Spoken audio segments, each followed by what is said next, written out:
Ask the Experts platform is a monthly segment that offers an opportunity for Namibian journalists to engage noted experts in one-on-one discussions on the COVID-19 pandemic.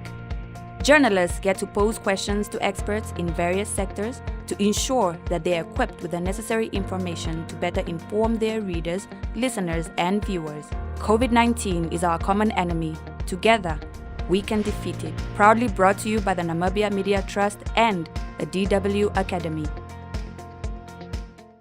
Well, good morning and welcome to another session of Hashtag Ask the Experts. Actually, Happy New Year, prosperous New Year to all our viewers who support this platform. It's 2022. We've made it through 2 years of this pandemic. Can you believe it? Yes, we're back in the saddle of things and in the swing of things. And so this is our first episode for the year. And today we're going to talk to some experts. One expert, that's Frederico Links, who's going to talk to us about what's true and what's not concerning these variants that we keep on hearing about when it comes to the pandemic and COVID-19. Now, Frederico is from the IPPR. He's also from Fact Check Namibia. Frederico's good morning and thank you so much for joining us. We've also got Selma Moses, who is our sign language interpreter. Of course, Selma, thank you so much for joining us and welcome back. And then we've got Pancho Mulongeni, who will join us a bit later on to give his 2 cents on the matter as well. Frederico, when we were speaking yesterday, just of course behind the scenes concerning, these variants which seem to be popping out of nowhere. And from what we understand, in the medical sense, how these variants work is that the virus mutates, of course, and that's what brings about more COVID-19 variants. So I think we've seen a couple now. I think the one that stood out the most was the Delta variant, and I think, of course, the Delta 2.0, which was very popular in South Africa and then also affected Namibia. But of these narratives that have been spinned, I don't know if spinned is the right word to use, but yes, that have been spinned. What have you seen as being the most common denominator when it comes to, the narratives around the COVID-19 variants? Yes, I mean, there have been significant themes in all of this. I mean, of course, the variants themselves have featured prominent, but I mean the main narrative that cuts through everything is the narrative around the different narratives around vaccines and things like the vaccines are causing these variants, are contributing to the emergence of these variants. The vaccines are useless because, look, even vaccinated populations are getting COVID and Omicron. Omicron is the prominent one now that's really taking over the world. The vaccines are useless, so there's no point in getting vaccinated. So there's, and of course, these variants are being manufactured in labs and they are deliberately being let loose so that big pharma can profit off of the pandemic. I mean, these are the I think those are sort of the 3 main disinformation narrative themes that we've seen come through. And in fact, I mean, we had a meeting yesterday to look at some of the things, what we're going to do this year and so on this month.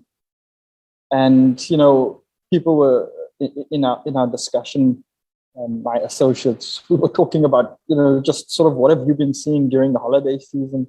And people were saying, it was just their WhatsApp groups, their family WhatsApp groups,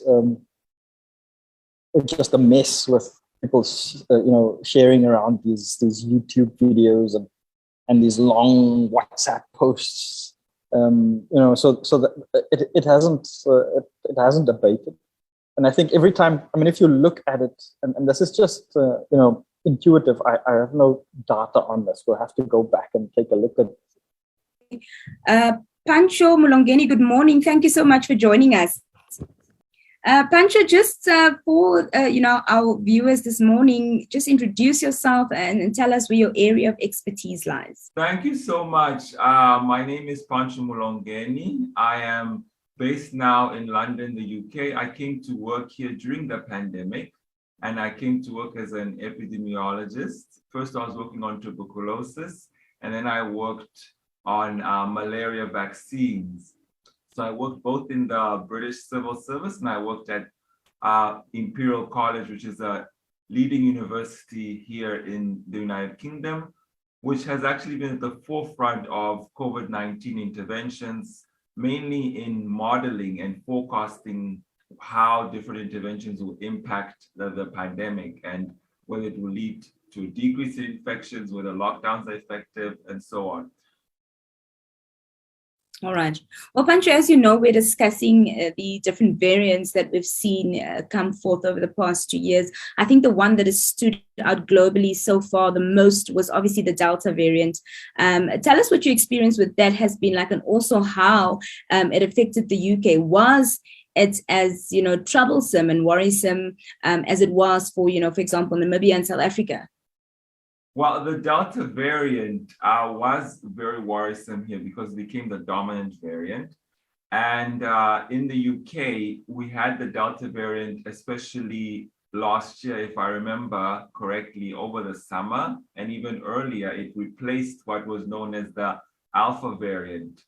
And yes, because the calculation initially was the Delta didn't have a higher mortality because the data didn't show that. But later on, as the data accumulated, we actually saw that Delta had a higher on average mortality. And what we mean by on average here, Nina, is really for viewers to understand that it doesn't mean that if you get Delta, you will necessarily have a worse outcome, you as an individual, because it depends on you. What are your comorbidities? What is your age?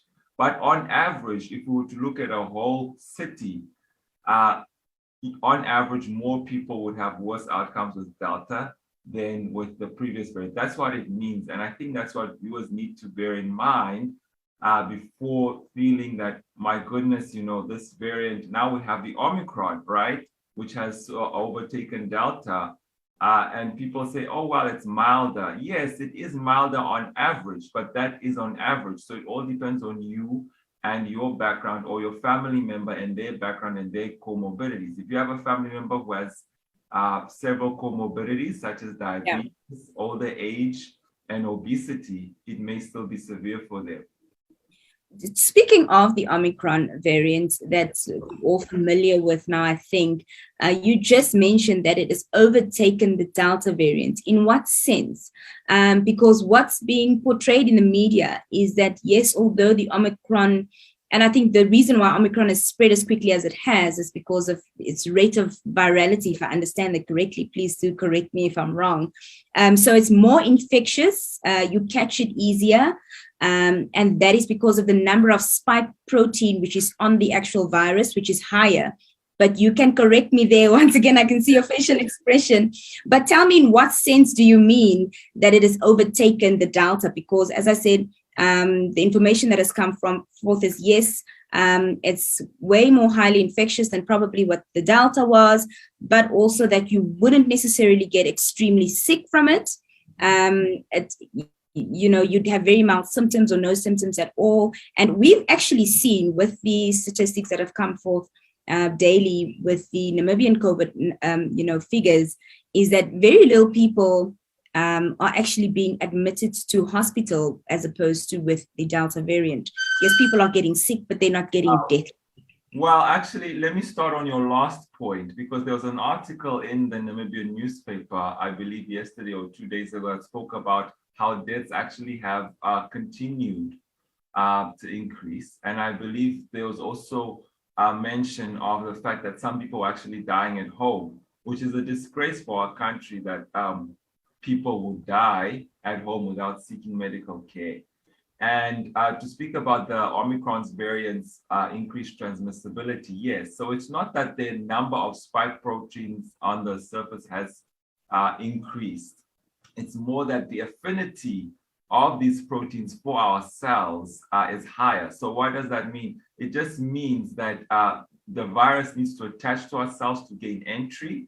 And once it gets entry, that's when it can uncoat itself and then begin replicating its genetic material. So that is why it is more infectious, and it replicates faster in the lung tissues compared to the previous variants. So, Pancho, if it replicates faster in the lung tissue compared to previous variants, why are we seeing not that many people being hospitalized and getting severely ill? Yes, our death rates have increased, but I think in comparison to Delta, it would still be way less, hospitalization than we've seen before.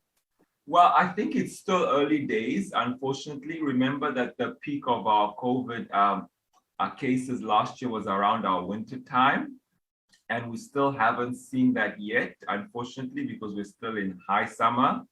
However, it's very concerning that already in the summer we have so many cases.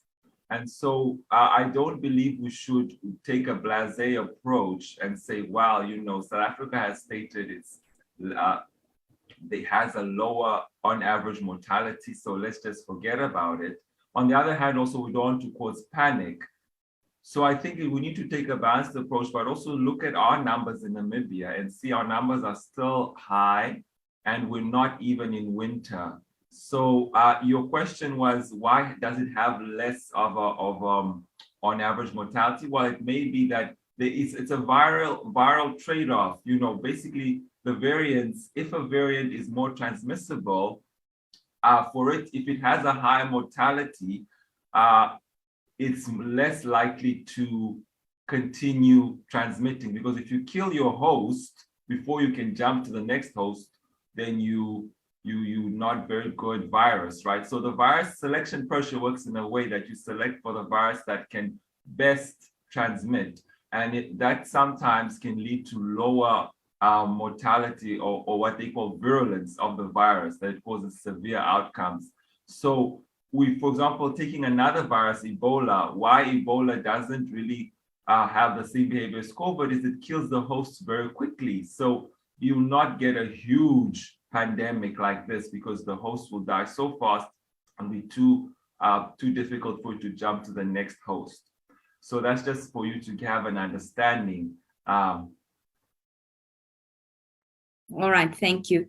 Two more things that I'd like some clarity on, because you mentioned the season and the time of year that we're in. We haven't reached winter yet.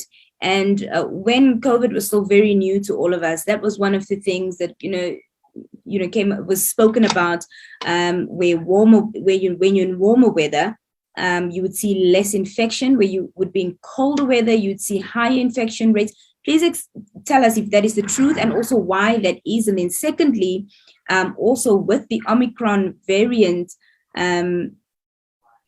something that I think myself and a lot of people also like clarity on is, are individuals who have been vaccinated more prone to catching this variant?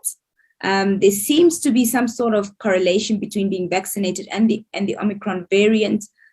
Is that factual or is that incorrect? One of the things that we did realize is the stats that came from outside of Namibia, because we are very far from herd immunity here. But for example, in the UK, in the US, and other parts of Europe, where about 60 to 70, 80% of their population have been vaccinated. Those individuals have caught Omicron, and it would seem that vaccinated individuals are getting Omicron faster. But is it just because more people are vaccinated in those parts of the world? Let me just answer the first question. In terms of the seasonality of COVID, so COVID is not like the flu, where we have a very strict seasonal pattern. We still see COVID infections happening throughout the summer, and that has happened in Namibia, in the US. I think that is what deluded a lot of countries into believing, oh, well, we're in summer now. This is what happened in the UK in 2020. Let's lift restrictions. And we had a lot of infections. And I believe that's also what happened in Namibia, unfortunately, in 2020, where we had our huge election campaigns in the summer. And then when the winter came in 2021, we saw, my goodness, where did all these infections come from? Well, you were cooking them in the summer, infections were happening, but in the winter is when you had more transmission. So there is a seasonal effect where, you know, you have this, the winter season accentuates transmission, but it is not a seasonal, strictly seasonal virus. It's just that it's worse in the winter. Now, in terms of Omicron transmission, that is very important to note. How does the vaccine or the so-called fully vaccinated affect Omicron? And I'm looking here at a report that came out on the 17th of December, published to the Imperial College London website. So the research that they did at Imperial College London, called Report 49, actually found, by following people, actually what they did is they followed people who had taken a COVID test in England between November 29th and December 11th, 2021. And they actually looked at, okay, were they double vaccinated or single vaccinated, and which variant did they catch? And what they found is actually the Omicron variant basically evades the double vaccine. And the risk of reinfection is about 5.4 times greater with the Omicron variant compared to the Delta variant, which is quite bad. You know, if you to be reinfected basically with Delta was 5.4 times lower than being reinfected with Omicron. So people before believed, oh, I had Delta in the summer, early in the year, I'm protected from Omicron. Not actually. And then being, so it's about 90% protection that you get from prior infection. And they also were looking at the vaccinations. And let me just look at this. Yeah, so the vaccines also, the double vaccines, were really not that efficacious against Omicron. So they said it to be between 0 to 20% after 2 doses. That's not good. So just having 2 doses of the vaccines they were using here, which is mainly the Pfizer for the under 45s and then AstraZeneca for the older 45s, you really had 0 to 20% protection from Omicron. But then when you got the booster dose, the 3rd dose, it rose to between 55 and 80%, which is quite good. And I'll actually give you this link here in the chat, and then our viewers can read it themselves. But that is basically what the research has shown. So yes, people before used to use the term fully vaccinated, but it seems in terms of catching Omicron, it didn't really offer much protection. Now, in terms of your health outcomes, of course, the vaccines offer protection. And that's what we've seen, especially here in the UK on our daily numbers. Even though we had 200,000 cases a day, the number of severe cases did not rise to the levels that we saw last year in April of, you know, tens of thousands of people being hospitalized, and even our deaths have not reached those levels, which shows you that the vaccines are still efficacious for the outcome that the vaccines were made for, which was not catching COVID, but having severe COVID. Well, Pancho, I'll get back to you in a bit, and I want to talk more about booster shots and why they're important. Of course, when you can't talk COVID-19 without talking vaccines. I see that Frederico is back. I was just looking at this morning from the US and how disconnected, if you look at charts from the Delta waves of last year, and you look at the Omicron wave, there's a disconnection between hospitalizations and deaths compared to what was happening with the Delta waves in those parts of the world, where they have this sort of very good data collection, which we don't really have here. And you know that there's a clear difference between these 2 variants and the waves we're seeing now. So they're seeing in Europe, and so they're seeing high infections, a high rate of infection, and same as what we saw in December. But but they didn't see the hospitalizations. They didn't see the deaths. Of course, the US is an outlier because their whole approach to the pandemic has just been a mess. You know, their situation there is sort of an outlier for rich countries in the developed world.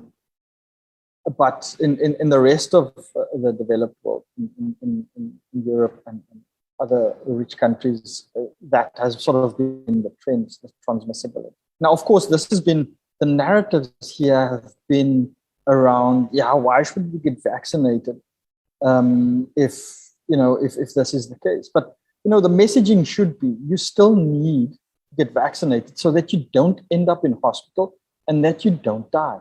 That's the message that should be put out there to people. So, I mean, you probably at this point, a lot more of us have probably had the Omicron infection than what the numbers reflect. And this is a suspicion around the world. A lot more people have actually now had COVID than, had virus than what the numbers suggest. And I think that's, so there is some level of natural immunity, natural antibodies out there, but there are still vulnerable people out there, a lot of vulnerable people. We have lifestyle diseases in our midst, a lot of them. And these people, a lot of these people and the elderly and very young kids are still, could still have adverse outcomes with a COVID infection.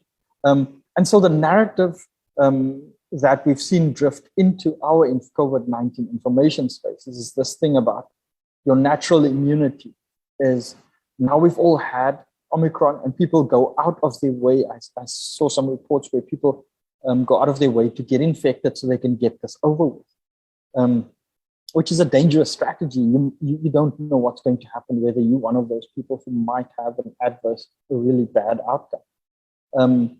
And these are the sort of narratives, get it out of the way. If you've had Omicron now, you're fully protected. But Omicron actually, your natural immunity will now protect you. But Omicron actually demonstrates, and there are studies now, a number of them, that demonstrate that actually Omicron even outwits our natural immunity in some cases. So even if you've had COVID previously, it seems this particular variant gets around that. You can still get infected. So natural immunity is not a defense. And actually now the vaccines demonstrate, and there have been a number of studies now that demonstrate that if you've had prior infection, I've had prior infection, and I've been back. I'm fully vaccinated, and I've had a booster in December, and that gives you sort of superpower antibody levels. You're now at superhuman levels.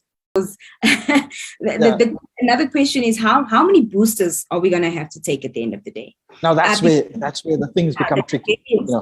Which is a mashup of the Delta variant and the Omicron variant, which is supposedly much stronger than the both of them combined.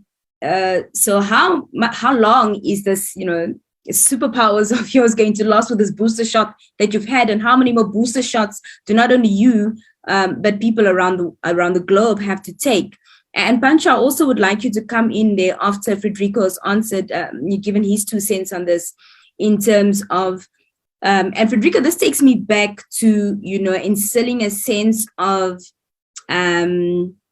trust within the community, within Namibians, specifically concerning, encouraging them taking these vaccinations, because we know that our the uptake has not been that great when it's come to vaccinations. We're lagging behind a lot. I think we're at 18% now, from what I last understood. 18% of Namibians have been vaccinated. And the reasons behind this is because people have questions about these vaccinations. And I tell them, this vaccination is good for you. It does A, B, C, D. It protects you. It prevents that you get severely ill. You won't be hospitalized. And also you might have milder symptoms. So this is the reason why you need to take the vaccine. And of course, when you're protected, you protect those around you.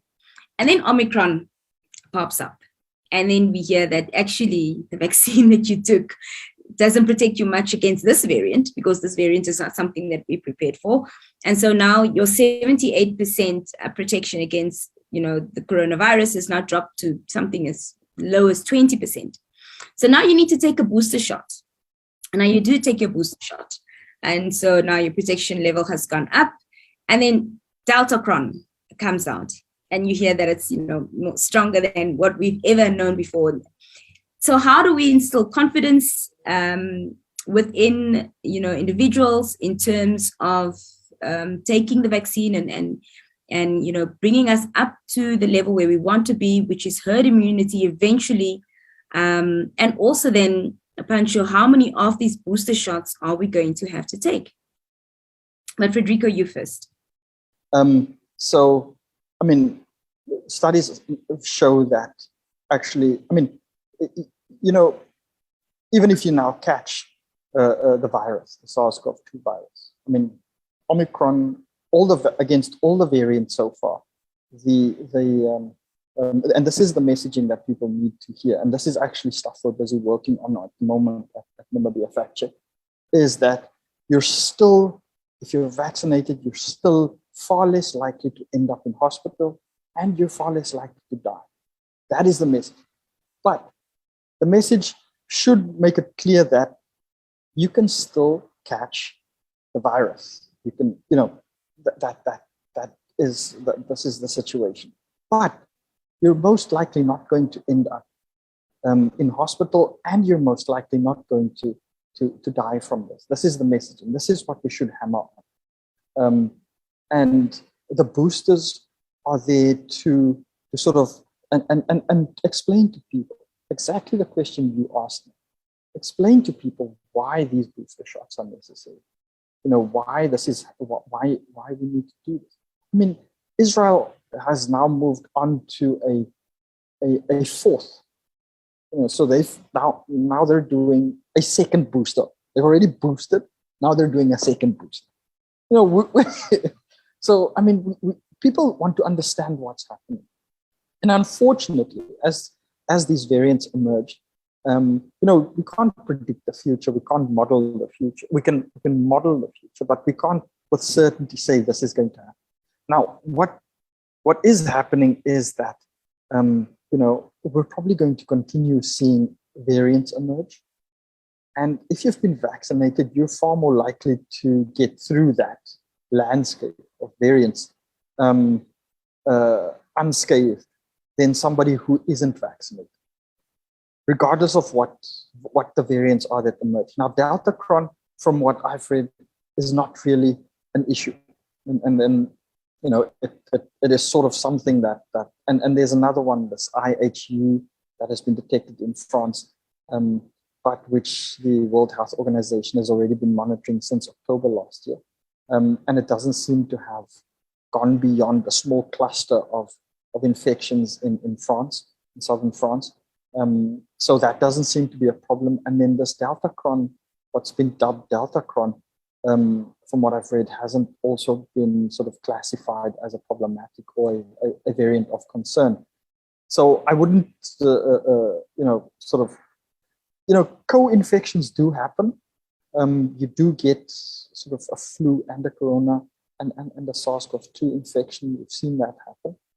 So there are co-infections where variants or viruses do co-infect people. But this Deltacron thing doesn't seem to be an issue. And I've read some statements from the World Health Organization where they said they're not really seeing this as a variant of concern at the moment. But the whole issue becomes, we're going to continue seeing variants emerge. And you'll be in and this should be the message. You're going to be in a far better position, health-wise, if you're vaccinated than if you're unvaccinated, to get through whatever is still coming our way. And we tend not to see what's coming our way. So I would encourage people to get vaccinated. Thanks, Frederico. Pancho, I see that you're agreeing with a lot of what Frederico was saying there. And the question really was, how many more booster shots should, people expect to be getting? As he mentioned, Egypt is now on their second booster shot. Is this how it's going to be going forward? Booster upon booster upon booster. And then also tell us what you know about the Deltacron and the IHU. From what I also understand, the Deltacron was discovered, I think it was in Cyprus, if I'm not incorrect. But what is the characteristics of these two new variants? Well, yes, first of all, just to clarify, I believe Federico was referring to Israel, not Egypt, administering the fourth dose. And I just want to clarify why they may have done that. I'm not really aware as to why they chose, but I want to clarify that, first of all, different countries have different public health policies and different resources. So Israel is a high-income country, and they've chosen to invest in the vaccines. And the second reason may be because early on, especially here in the UK and other countries, people were already getting the third booster. Already in November, people were getting the third booster, especially the older population, where it was very clear that immunity wanes from the two. Remember that the older population were given their first shots in the UK already December 2020 is when it started. It went through the whole of 2021 until the present time. So a lot of people the immunity had waned. But now we received more data in actually December last year that showed that when you mix vaccines in the booster, you get a high immune response compared to just getting the same vaccine for the booster. So if you were with one vaccine, you got your second dose and boosted on the same vaccine, your immune response is actually lower versus someone who did two vaccines and then mixed. So you want to make sure people have the highest possible immunity. So you may actually give them a fourth dose of a different vaccine. So that may be a reason why you're giving a fourth dose, because you want to make sure people have the maximum immune response. And also what is acceptable in one country may not be in another. So whereas in one country it's fine to just have a good immune response, other countries may say, no, we want the absolute best for our population. Now, in terms of Deltacron, the so-called Deltacron, I agree with everything that Federico has said. And I think just to recapitulate, when you do research, scientific research, you really have to look for the simplest explanation possible of your results. And when we look at the Deltacron, what happened is that it was reported from a lab in Cyprus, but has not been reported elsewhere. And so our researchers actually here in the UK said, well, you know what? What's the simplest explanation? The simplest explanation we can think of is a lab contamination, where you had, you had a sequence for Omicron and it was contaminated with a Delta sequence. Remember that these two variants have different genetic sequences in key parts that set them apart, like signatures. So you mixed that, and that can happen. Or you had a person that was co-infected with both variants, but not that they actually recombined to give a new variant. So this is what the scientists were saying. Let's look for the simplest possible explanation. And if we cannot find other labs replicating this result of Deltacron, we have to assume the simplest explanation, which is that it is doesn't exist. It's just a result of a lab error or a co-infection in a person. And then regarding IHU, I agree exactly with what Federico said. It was discovered in October, and when Omicron came about, it didn't really seem to expand in the population as quickly. Omicron has the competitive advantage. Remember, viruses are competing in populations. Each person has to infect another person. And there's a number called the reproductive rate of a virus, right? Which is the number of secondary infections that result from introducing that virus in a completely susceptible population. And with Omicron, it's quite high, much higher than the original COVID variant. I think the original COVID variant was around 2.6. Omicron is around perhaps greater than 5. I haven't looked at it. I believe Delta was around 5, so Omicron should be much higher than 5. So that is why this IHU variant perhaps hasn't been seen in other spots, because it just couldn't compete with Omicron. Thanks, Pancho. Frederico, one of the things I also wanted to touch on when it comes to the misinformation that there is concerning whether it's vaccinations, whether it's these different variants that we see come forth, of course, the obligation to fact check your information lies with the consumer, but how much of the obligation to provide factual information also lies with the outlets that provide this information. So where does it begin and where does it end? Well, I mean, this responsibility is, you know, there are multiple actors here that need to step into this space and need to take responsibility. And first of all, and that's something that we've been saying since the beginning, the health authorities really ought to communicate better. And you know, we're still seeing the same sort of messaging, passive sort of messaging that we've seen for the last 2 years, and it's not helping. It's not encouraging people to go and get vaccinated. It's not encouraging or mitigating the spread of falsehoods. And really, I mean, at this point, the messaging should have been ramped up and be a lot better than what we're seeing. You know, and I mean, but it's not just in Namibia. I mean, other parts of the world as well. But especially in our part of the world, you know, governments have been very passive in communicating, you know, the vaccine facts, communicating the around variants and so on. And so people fall prey to you know, the disinformation spreaders, conspiracy theorists, and the like. And that's what we've seen. And this has real world costs and impact, because it's turning people off from getting vaccinated. When the evidence for vaccination is, with every day that passes, just building and building and building, you know, that these vaccines work in you know, preventing people from ending up in hospitals and dying. So, and you know, we've had billions of shots now administered worldwide. So, you know, all this falsehoods around people dying from being vaccinated and so on are increasingly being proven false. You know, they're falling by the wayside. The anti-vaxxers have less and less room to spread lies, because all of their lies are one by one falling by the wayside. But on the other hand, we're not seeing the facts being communicated by health authorities. And we're not seeing the media actually doing a great job either in communicating information and spreading, you know, doing this public service information and communication. We're not seeing a great job being done by the media in Namibia. So it's event-based, it's statement-based. It's what the minister says every day, you know, just figures on a page. We get these daily updates, these 7-page PDFs with the figures from the ministry. And that's not how you're going to inform people. You need to be communicating to people in their languages with messaging that reaches them, that touches them, they understand. So a lot more has to be done, and just rehashing the same, you know, vaccination campaign ads on radio and television from 2020 or 2021, really, you know, is not working.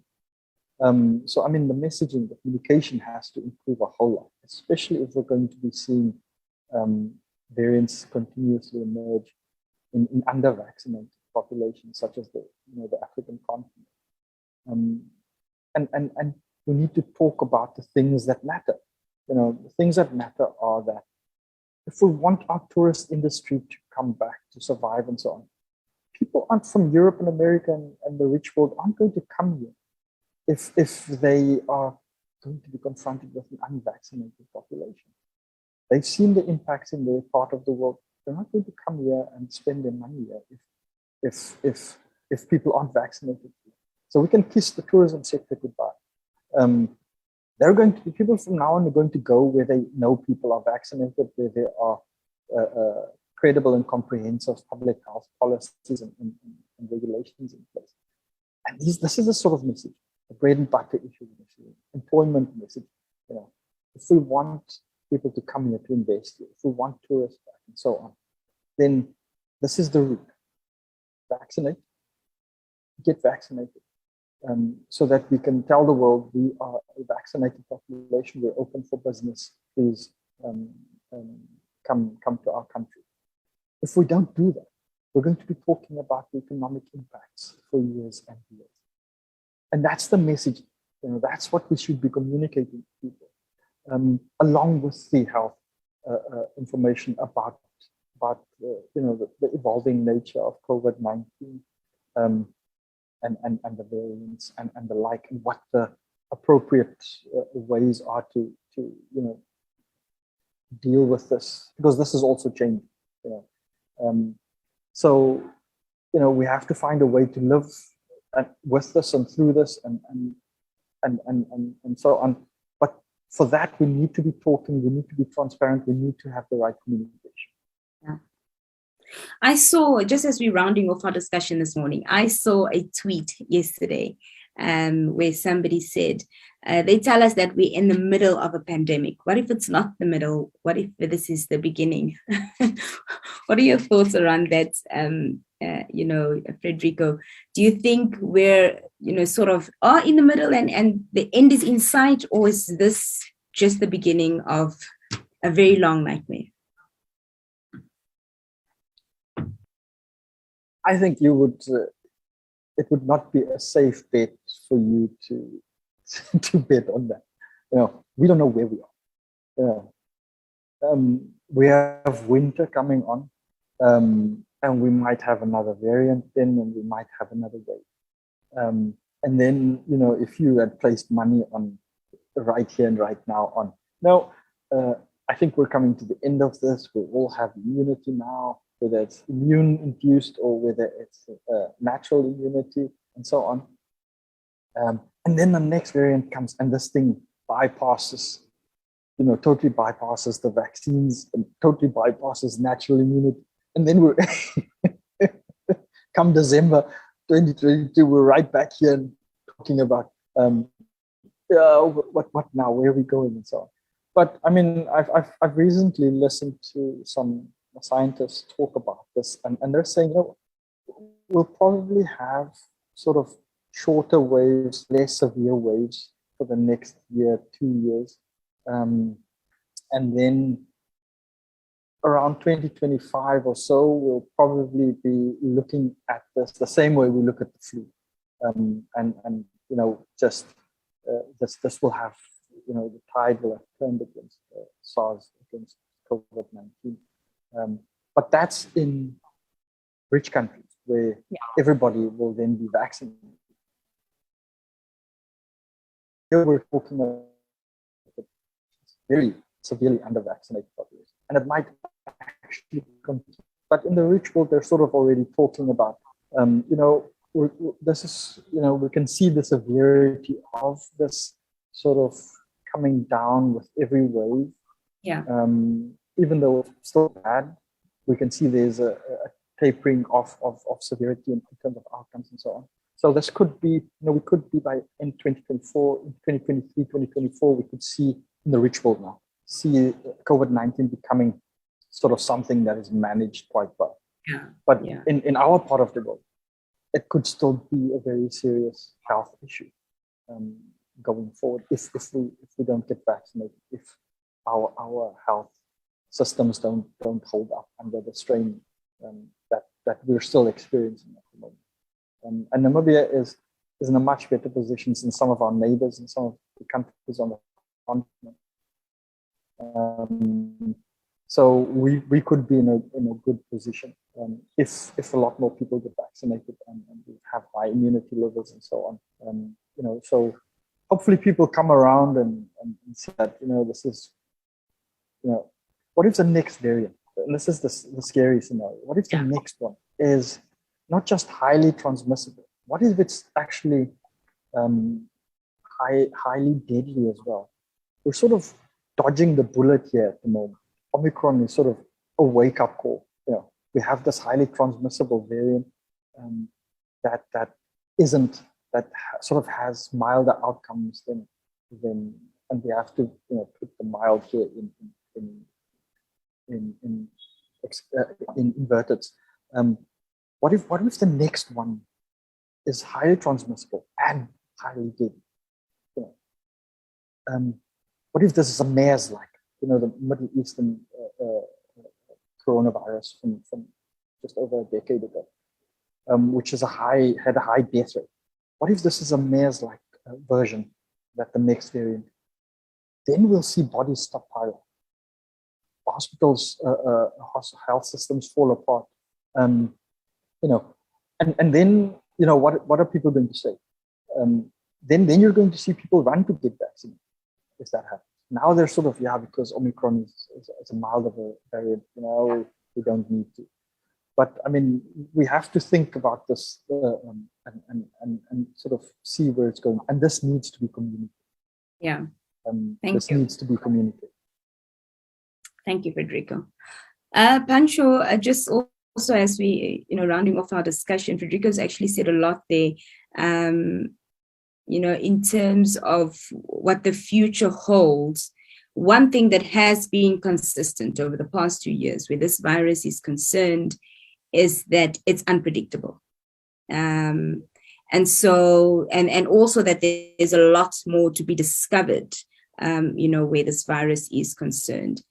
When you say that the Deltacron and the IHU, or the general, not the general, but I suppose when you read up about it, it says that, there are variants that shouldn't, be worried about. I think when Omicron first came to light, that was also sort of the sentiment that, yes, there's a new variant, but it's not very deadly. It's nothing to be concerned about. And then we did see the numbers spike and it became something to be concerned about.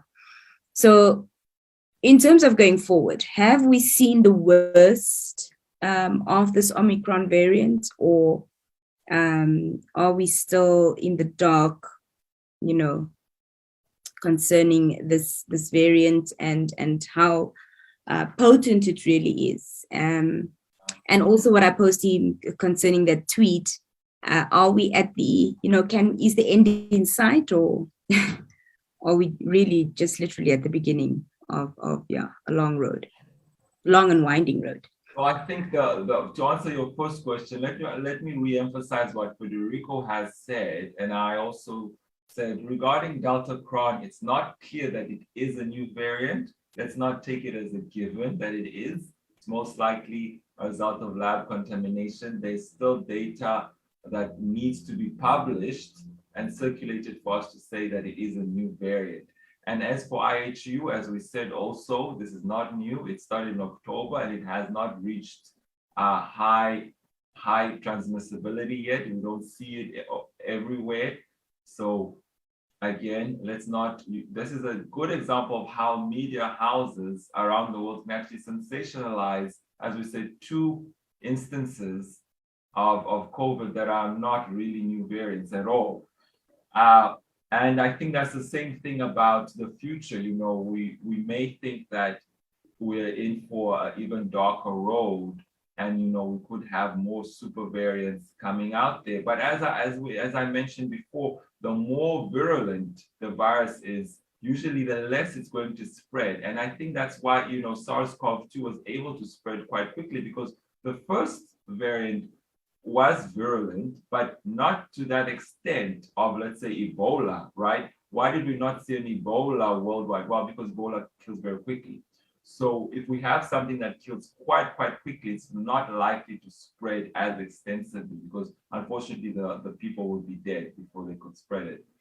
To answer your question as to what does the future hold? Well, we don't know. We don't have a crystal ball. But what we do know is the high-income countries, as Frederico pointed out, they have different vaccine coverages, higher coverages, still not at herd immunity. And of course, there's a lot of vaccine resistance here in the United Kingdom, the US, France.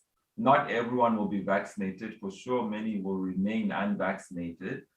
But yes, we have different trajectories. In the UK here, the advisory board to government on COVID-19 basically said by the end of this year, we could be back to normal as pre-pandemic. That's what they said. Is that going to be the same case for Namibia? I don't think so. And Namibia, in as much as we are a lesser developed country, we're in a better position than many other lesser developed countries. Remember, we actually have a vaccine waiting. We actually disposed of some vaccines, right, recently that were, past their use date. So we really have a different problem compared to, let's say, just top of my head, Niger or, Chad, very low income countries. Our problem, as Frederico said, is uptake and actually getting an effective communication strategy. That is our problem.